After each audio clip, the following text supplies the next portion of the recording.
मैंने ये भी देखा है कि अंतर्राष्ट्रीय राजनीति, इंटरनेशनल रिलेशन, फॉरेन पॉलिसी, ये सारी चीज़ें, डिप्लोमेसी, ये सब एक दूसरे में गुथे हुए हैं।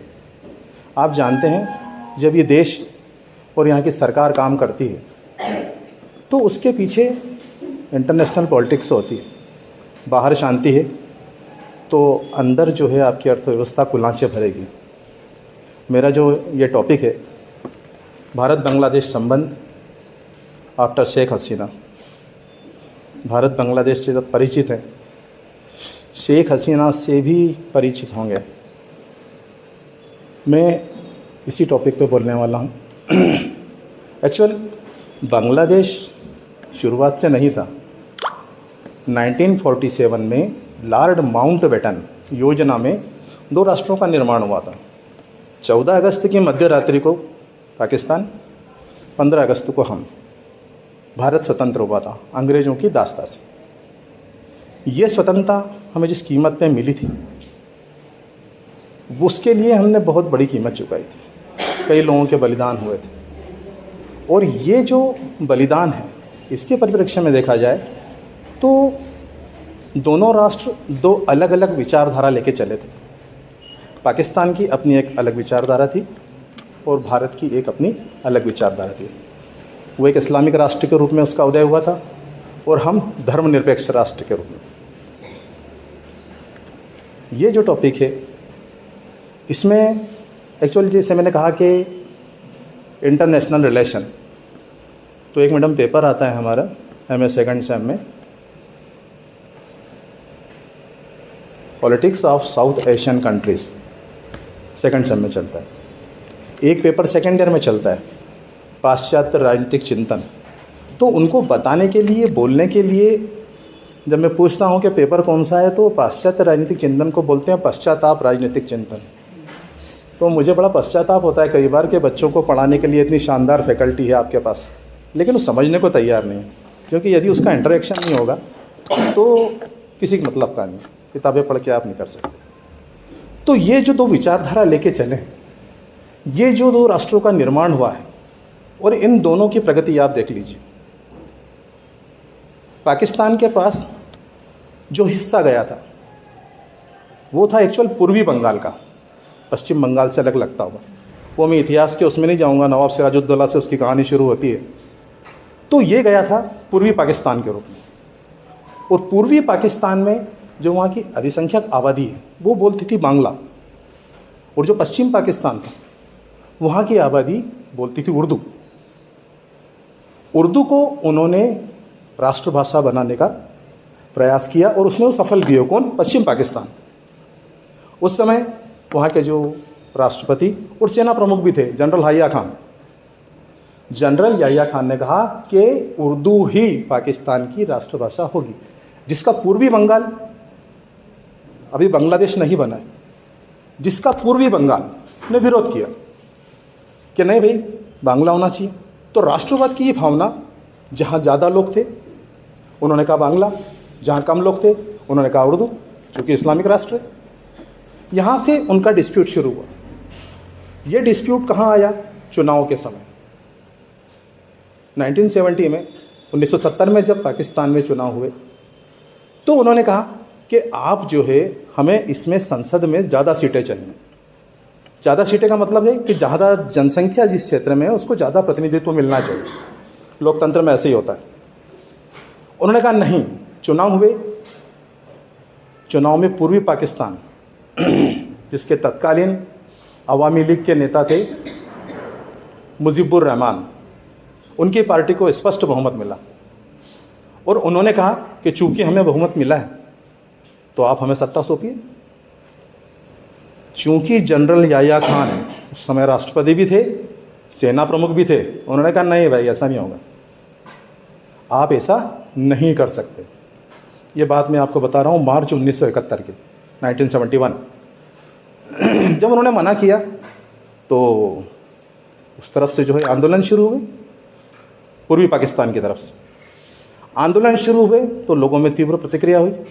उन्होंने पश्चिम पाकिस्तान की सरकार से कहा, राष्ट्रपति से कहा, वहाँ के सेना प्रमुख से कहा कि नहीं, आप ऐसा नहीं कर सकते, और वहाँ वैचारिक द्वंद्व शुरू हुआ जिसने हिंसा का रूप ले लिया। इस हिंसा के परिणाम स्वरूप लगभग 1 करोड़ शरणार्थी, 1 करोड़ बहुत बड़ी तादाद होती है इस कमेटी के हिसाब से, 1 करोड़ शरणार्थी भारत से लगी सीमा पार करके भारत में आ गए।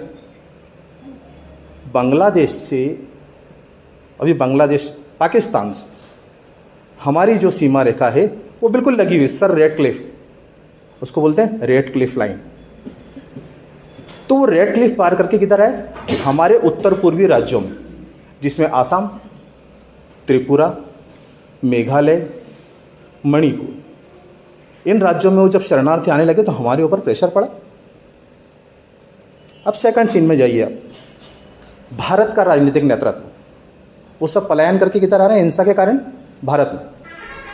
भारत में तत्कालीन प्रधानमंत्री श्रीमती इंदिरा गांधी थी। उन्होंने अपने विदेश मंत्री और रक्षा मंत्री थे बाबू जगजीवन राम, और विदेश मंत्री थे सरदार स्वर्ण सिंह। उन्होंने विदेश मंत्री से कहा कि भाई क्या हो रहा है ये, आप देखिए। तो विदेश मंत्री ने उनसे कहा कि मैडम, ये रक्षा का मामला है, आप रक्षा मंत्री से बात कीजिए। एक कैबिनेट में इस तरह से उत्तर देने वाले वही व्यक्ति थे। स्वतंत्र भारत के इतिहास में सबसे लंबे समय तक कैबिनेट मंत्री का पद उन्हीं के पास रहा, बाबू जगजीवन राम। तो उन्होंने कहा कि स्ट्रेटेजी प्लान की जाए, एक आपातकालीन बैठक बुलाई गई कि हम कैसे निपटेंगे इस चीज़, क्योंकि हम अभी 65 के युद्ध से अलग निपटे थे। 65 में हम पाकिस्तान के साथ वार कर चुके थे, जो हमारे ऊपर ज़बरदस्ती थोपा गया। तो जब हमने वो आपातकालीन मीटिंग चल रही थी, उसमें सेना के, आपने एक बहुत परिचित नाम सुना होगा, जनरल सैम मानेकशॉ, वो फील्ड मार्शल बने बाद में, वो भी थे। मैडम ने कहा, मैडम, श्रीमती गांधी को मैडम करके बुलाते थे सभी लोग। उन्होंने कहा, मैडम क्या चाहते हैं आप? बोले पाकिस्तान के ऊपर अटैक करो, पाकिस्तान के ऊपर अटैक करो आप, और ये जो शरणार्थी आ रहे हैं इनको वापस खदेड़ दो। तो उन्होंने कहा कि मैडम ये संभव नहीं है। ये मार्च अप्रैल मई का समय चल रहा था, मानसून आने वाला है मैडम, और बांग्लादेश की वो जो 54 से 55 नदियाँ जो भारत पाकिस्तान के बीच मिलके बहती हैं, ये हमें परेशान करेगी। हमारी आर्टिलरी, हमारी फोर्स उस तरफ नहीं जा सकती। उस समय इतने कोई सोफिस्टिकेटेड वेपन भी नहीं होते थे, कोई सैटेलाइट सिस्टम भी नहीं थे इतने ज़्यादा जिससे आप इस तरह से काम कर सको। उन्होंने कहा नहीं मैडम, हमें मौसम का इंतज़ार करना पड़ेगा। तो बोले मौसम का इंतज़ार करोगे तब तक भले ही हमारे यहाँ पर सब ये हो जाए। बोले नहीं मैडम। तो राजनीति में ऐसा होता है कि जो चीज़ें आपको दिखाई देती हैं, जो आप टीवी या समाचार पत्रों में पढ़ते हैं, बिहाइंड द कर्टन एक डिप्लोमेसी चलती है। उस डिप्लोमेसी में वो लोग शरीक होते हैं जो वास्तव में उस पर्दे के पीछे वास्तविक पात्र होते हैं। फिल्मों में होता है ना, एक डिस्क्लेमर आता है, उसमें क्या लिखा रहता है? यह फिल्म सच्ची घटनाओं पर आधारित है, लेकिन इसका किसी जीवित या मृत व्यक्ति से कोई संबंध नहीं है, इसके पात्र सब काल्पनिक है। मैं ये कहता हूँ, ये जो घटना है ये वास्तविक है, ऐतिहासिक है, इसका जीवित से भी संबंध है और मृत व्यक्ति से भी संबंध है। उसका कारण ये कि वो जो लोग उस समय थे, उन्होंने कहा कि मैडम ये आप क्या कर रही हैं? अगर हमने ऐसे समय पे आक्रमण किया तो हम जो है इसमें जीत नहीं पाएंगे। मैडम ने जो है, श्रीमती गांधी ने कैबिनेट के सभी सदस्यों को भेज दिया और जनरल सैम मानेकशॉ से सीधे बात की। उन्होंने कहा अब बताओ क्या प्रॉब्लम है? तो बोले मैडम आप युद्ध जीतना चाहती हैं या हारना चाहते हैं? तो बोले कैसा सवाल करते हो, कौन राष्ट्राध्यक्ष युद्ध हारना चाहेगा, जीतना चाहते हैं? तो बोले मैडम हम ये आपको बता रहे हैं, हमें 2-3 महीने का समय दीजिए। उन्होंने सही कहा था। उन्होंने वो समय लिया मानसून खत्म होने तक का।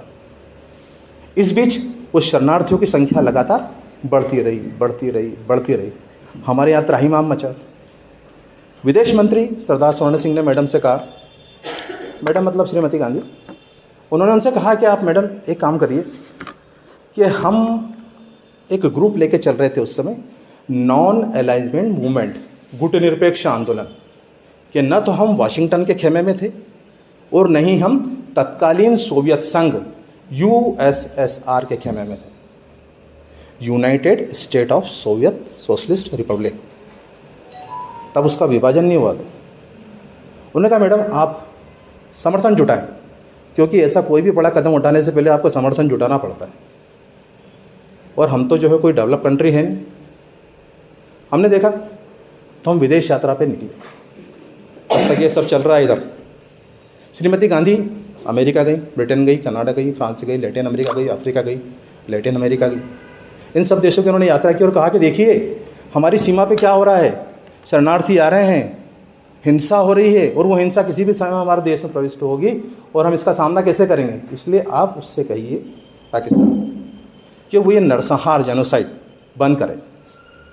लेकिन चूंकि उनका तो उद्देश्य था कि सत्ता नहीं सौंपना है, और राजनीति में सब कुछ जायज़ है, सत्ता नहीं सौंपना था तो ये सारा काम उनका चल रहा था। इधर आप जब जन समर्थन जुटाने निकले तो पता चला कि वास्तविक रूप से लिखित में समझौते करना, एग्रीमेंट करना, और मौखिक रूप से कोई आपको शाबाशी मिलना या कोई समर्थन मिलना, वो किसी मतलब का नहीं रहता है। दोनों अलग अलग चीज़ें।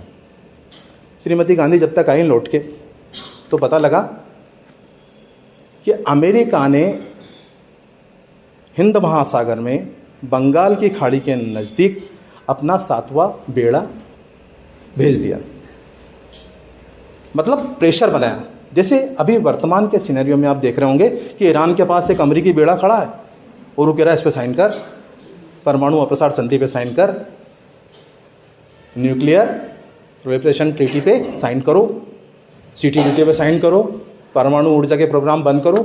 ये ऐसा प्रेशर अभी देख रहे हैं। वो तब हमने झेला है 1971 में। उस समय तो इंदिरा जी आयरन लेडी क्यों कहा जाता है, इस वक्त बात पे आ रहा हूँ। तो इंदिरा जी ने कहा कि ये तो गड़बड़ हो रही है। इधर पाकिस्तान, अमेरिका के बड़े अच्छे संबंध थे पाकिस्तान से। फिर चाइना तो चाहता ही था। चाउ एन लाई और माओ त्से तुंग, सोशलिस्ट पार्टी के प्रमुख और वहाँ के राष्ट्रपति, उन दोनों ने कहा कि अगर चाइना से भी हमारी लड़ाई हो चुकी थी 1962 में, 65 में पाकिस्तान से हुई, 71 में हम फिर जूझ रहे हैं। 2 दशक के अंदर 2-2, 3-3 युद्धों का सामना कर रहे हैं। इतने मजबूत थोड़ी थे, लेकिन हमारा राष्ट्रवाद मजबूत था, हमारे पास विल पावर था, हमारे पास वो सारी चीज़ें थी जिनसे युद्ध जीते जाते हैं।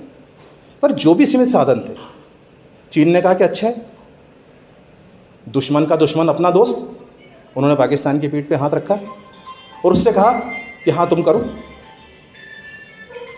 यहाँ पर श्रीमती इंदिरा गांधी ने अपना गुटनिरपेक्ष आंदोलन का जो उन्होंने कॉस्ट्यूम पहन रखा था वो उतार दिया। बहुत बड़ा स्ट्रेटेजिक एक मूवमेंट हुआ यहाँ पर। उन्होंने क्यों उतारा? क्योंकि उनको मालूम था कि अगर हम गुटनिरपेक्ष बने रहे तो ऐसा कहा जाता है कि दुनिया में 2 ही सड़कें हैं, एक वाशिंगटन DC जाती है और दूसरी मॉस्को जाती है। लेनिनग्राद उन्होंने बात की।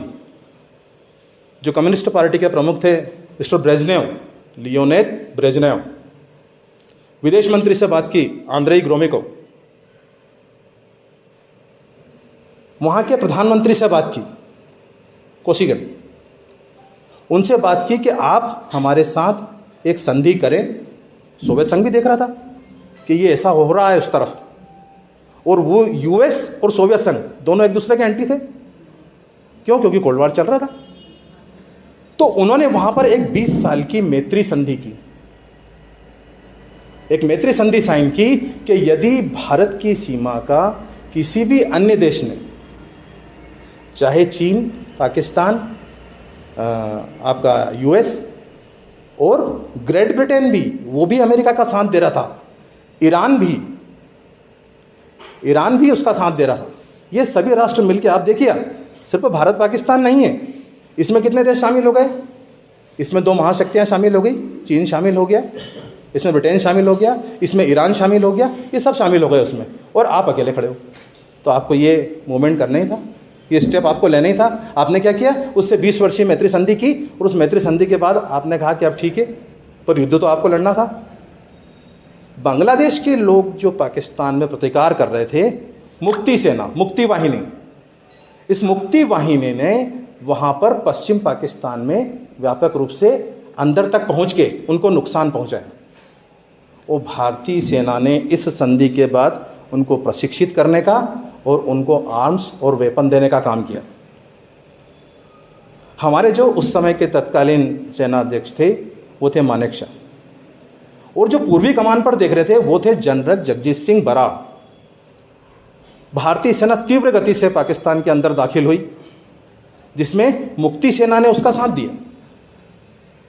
मुक्ति सेना कौन सी? जो पूर्वी पाकिस्तान के लोग थे, जो किसको सपोर्ट कर रहे थे? मुजीबुर रहमान को, जिनको सत्ता किसने नहीं सौंपी थी? जनरल याह्या खान ने नहीं सौंपी थी। उनका सपोर्ट किया, और उनका सपोर्ट करने से क्या हुआ कि मुक्ति सेना अंदर की तरफ घुसी। पाकिस्तान ने कराची, रावलपिंडी, पेशावर, बलूचिस्तान का एरिया जिधर से ईरान आने वाला था, वहाँ पर जो है व्यापक पैमाने पर भारत ने अटैक किए।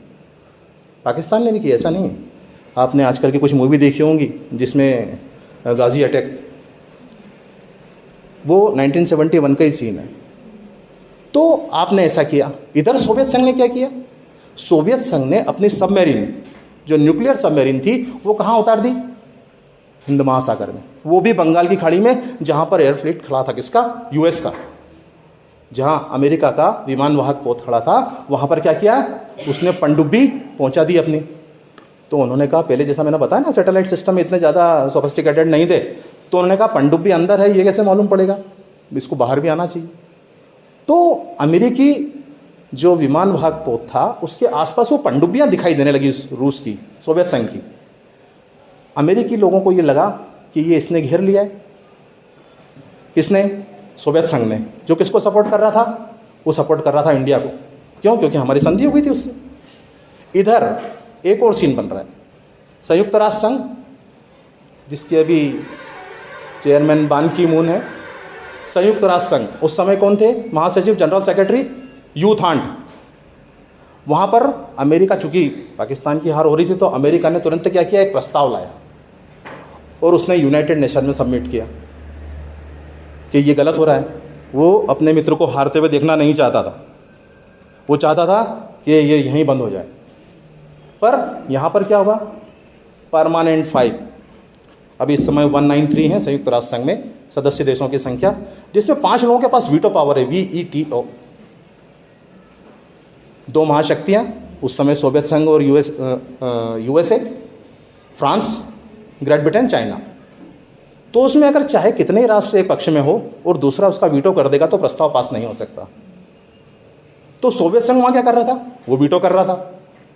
यहाँ अरब सागर, हिंद महासागर और बंगाल की खाड़ी में अमेरिका की नाक में दम कर रखा था, और हम अपने जो लक्ष्य हैं उनको हासिल करते चले जा रहे थे।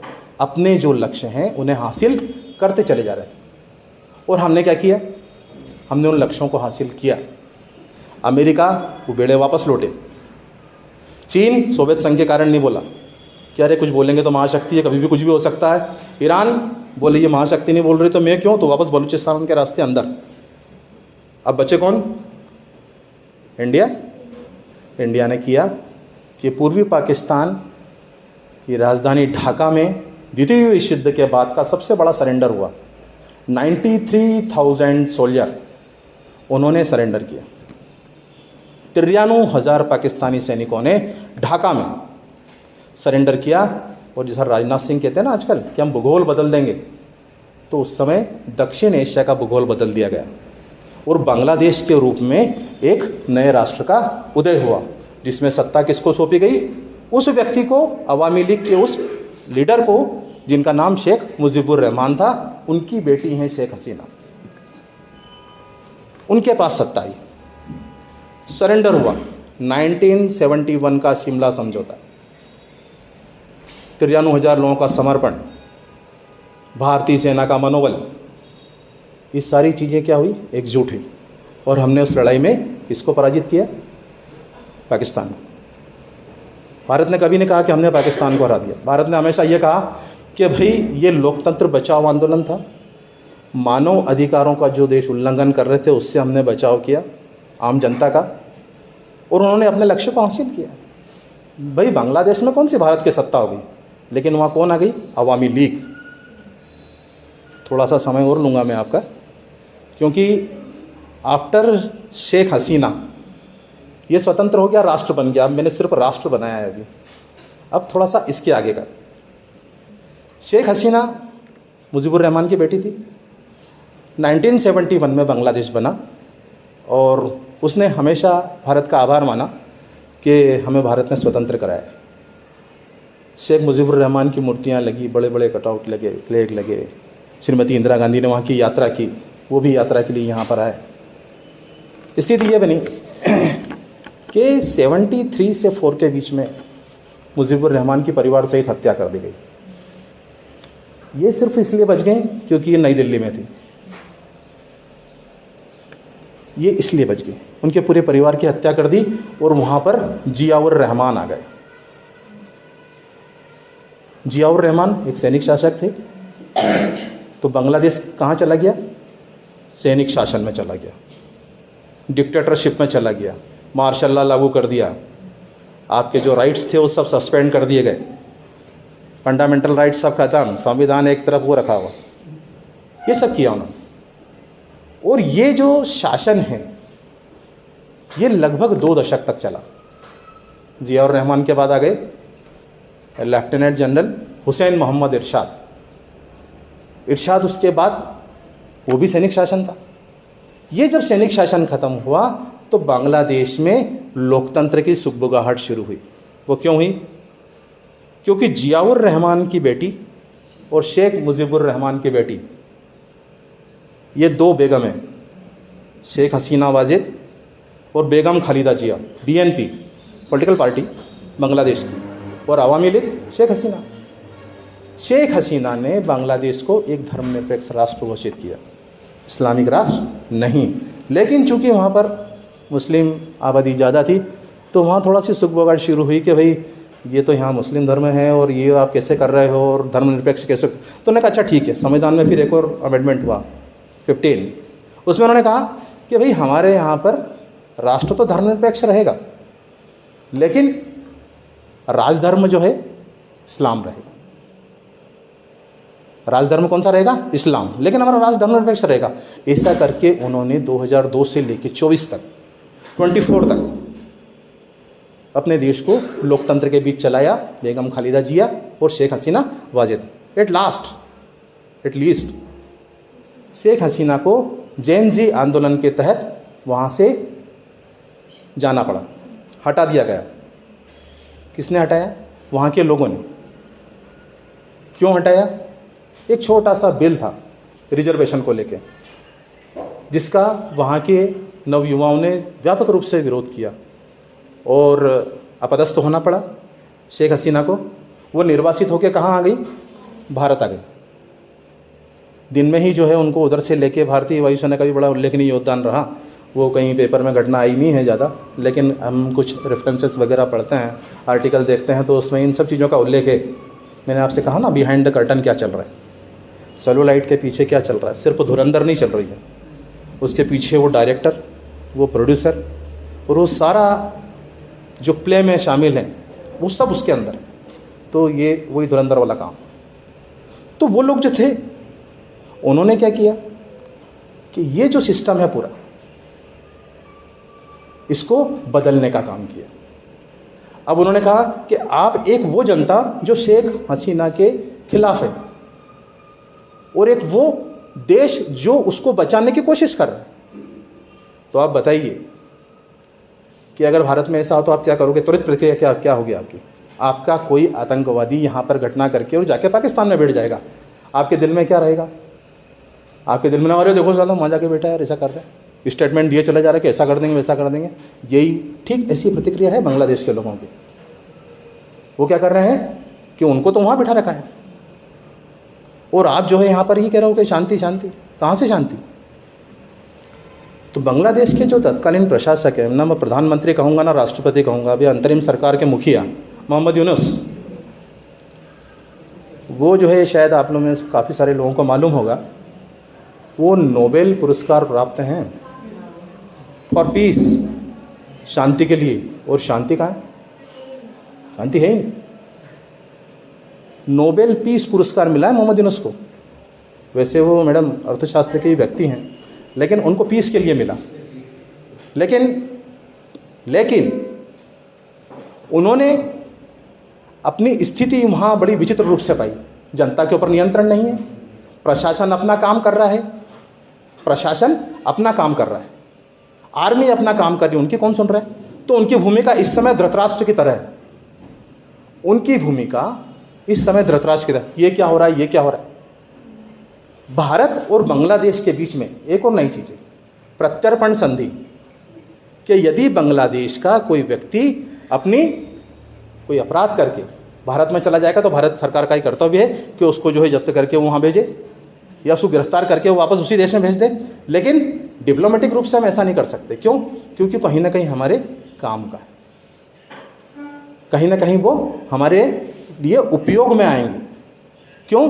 क्योंकि अंतर्राष्ट्रीय राजनीति में अक्सर ऐसा हुआ है कि आप वेनेजुएला से जो है लेके चले गए राष्ट्रपति को, अमेरिका तेल के लिए आ गया वहाँ पर। कल को बहुत जल्दी ही भारत और बांग्लादेश के संबंध भी ठीक होंगे। 1160 मेगावाट बिजली जो भारत से बांग्लादेश के लिए जाती है, अगर वो स्विच ऑफ हो जाए तो बांग्लादेश दिया सलाई और मोमबत्ती की रोशनी में रहेगा, ये मैं दावे से कह सकता हूँ। पर वो सब चल रहा है। क्यों? क्योंकि अब जो डिप्लोमेसी चल रही है वो चल रही है 1.5 और 2.0 वाली। इसमें क्या होता है डिप्लोमेसी में?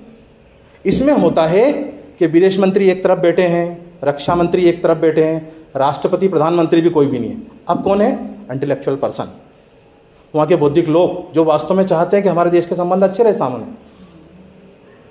बांग्लादेश क्या धमकी देता है आपको कि ये जो चिकन नेक है, सिलीगुड़ी कॉरिडोर, 7 सिस्टर्स, इस चिकन नेक का जो 22 किलोमीटर का वो पट्टा है ना चौड़ा, अगर वो काट दिया जाए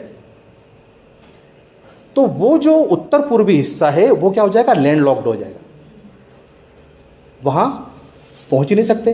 भारत कैसे जाएगा वहां पर? और उसके ऊपर कब्जा कर लेंगे, उधर चीन भी आ जाएगा, पाकिस्तान भी आ जाएगा। आपने भी तो ऐसे ही किया। तो उनकी ये स्ट्रेटेजी है इस समय। चीन भी साथ दे रहा है, पाकिस्तान भी दे रहा है, बांग्लादेश तो खैर है ही। ये 22 किलोमीटर का एरिया, भारत उसको बचाने की पूरी कोशिश कर रहा है इस समय जो चल रहा है। अपनी हैवी आर्टिलरी और सैटेलाइट सिस्टम और ये वो सब वहाँ पर उसने कर रखे हैं। पर भारत ने एक दूसरा रास्ता भी खोला है, म्यांमार के रास्ते। उसने कहा मैं म्यांमार से घुसूंगा और हिंद महासागर में वापस आ जाऊँगा। भाई आपको भी तो प्लान बी तैयार रखना है, आपने भी वो कर रखा है सब। पर अब क्या हो रहा है कि बांग्लादेश का जो 1.5 और 2.0 डिप्लोमेसी चल रही है, उसमें हमारे संबंध सुधरने की प्रक्रिया जारी है। अभी फरवरी 12 को आम चुनाव है बांग्लादेश में। तो बांग्लादेश की 3 मुख्य पार्टियां हैं, पॉलिटिकल पार्टी। एक बीएनपी, शेख हसीना वाली, शेख हसीना तो गुजर गई हैं, उनके बेटे तारिक रहमान देख रहे हैं इस समय। अवामी लीग, ये शेख हसीना वाली, जिसको चुनाव में भाग लेने से मना कर रखा है, प्रतिबंधित कर रखा है। और दूसरी है जमात इस्लामी। अब भारत ने इन तीनों से संबंध बनाने की प्रक्रिया फिर से शुरू की है और वो जो डिप्लोमेसी चल रही है वो चल रही है। निकट भविष्य में परिणाम बहुत अच्छे आएंगे। भारत, बांग्लादेश, पाकिस्तान। एक और रोचक तथ्य और बताता हूँ मैं आपको। गुरुदेव रविन्द्रनाथ टैगोर इस विश्व के एकमात्र ऐसे कवि रहे जिन्होंने हमारा और बांग्लादेश दोनों का राष्ट्रगान लिखा है। जनगण मन और बांग्ला में आमार सोनार बांग्लो, ये उन्होंने लिखा है। वो भी नोबेल पुरस्कार प्राप्त थे। तो भारत और बांग्लादेश, एक तरह से समझिए कि अंतर्राष्ट्रीय राजनीति में कुछ भी स्थायी नहीं होता है, कुछ भी स्थायी नहीं होता है। आप कहते हैं कि कॉन्क्रीट है, अब ऐसा नहीं होगा, नहीं, कुछ भी हो सकता है। अगर स्थायी होता है तो सिर्फ आपके नेशनल इंटरेस्ट, आपके राष्ट्रीय हित। अभी क्या है, बांग्लादेश के साथ कैसा चल रहा है? अभी 2 दिन पहले यूएस के साथ क्या चल रहा था? अभी क्या हो रहा है? 18% रेसिप्रोकल खत्म। अब क्या चल रहा है? चाइना के साथ बातचीत चल रही है। अब क्या हो रहा है? कनाडा यात्रा कर रहा है, मार्क टोनी कह रहे हैं कि इंडिया के बगैर कुछ नहीं हो सकता। अब क्या हो रहा है? फ्रांस कह रहा है कि हम आपको टेक्नोलॉजी देंगे, आप तो वहीं जो है बनाइए राफेल। यानी आप विश्व की बढ़ती हुई अर्थव्यवस्था है, निकट भविष्य में नंबर 3 पे भी आ जाएंगे, ये दिख रहा है पूरा। और ऐसा होता है तो आजकल डिप्लोमेसी और इकोनॉमी दोनों साथ साथ चल रहे हैं। एक स्थायी सरकार आपके यहाँ काम कर रही है, अच्छा कर रही है कि बुरा ये तो नहीं कहूँगा मैं, लेकिन स्थायी सरकार हमेशा स्ट्रेटेजिक निर्णय लेने के लिए स्वतंत्र होती है। अगर 2/3 बहुमत पॉलिटिकल पार्टी का नहीं है, निर्णय लेने में देरी होती है, और ये देरी कहीं ना कहीं आपके देश पे भारी पड़ जाती है। तो हमारे निर्णय तुरंत हो रहे हैं, सीधे हो रहे हैं, और इन सब का जो क्रेडिट है वो जाता है आपकी गवर्नमेंट को। तो हम यहाँ सुरक्षित हैं, क्यों? क्योंकि वहाँ सीमाएं सुरक्षित हैं। सीमाएं सुरक्षित हैं क्यों? क्योंकि यहाँ के 2/3 मेजॉरिटी एक गवर्नमेंट है, और इस सब मिलजुल के एक नए देश का, नए भारत का ताना बाना बुन रहे हैं। बहुत बहुत धन्यवाद। जय हिंद, जय भारत।